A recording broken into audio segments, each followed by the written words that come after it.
Hey guys, this is Thomas from freewaysocial.com, and in this video I'll show you how to fix Instagram filters not showing up and missing. If for some reason filters on Instagram are not showing up or some of them are missing, you can easily fix this issue by following these steps. Open up Instagram app and log into your profile if you haven't already. Go to Google Play Store or App Store and open up Instagram app page.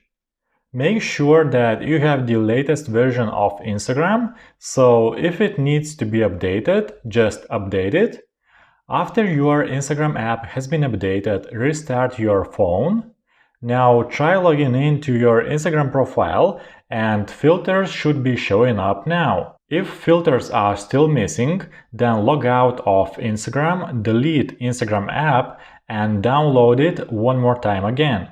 This should definitely fix the problem. That's it for this video. I hope this guide was helpful and you were able to fix Instagram filters not showing up and missing. Don't forget to like this video and visit us at freewaysocial.com.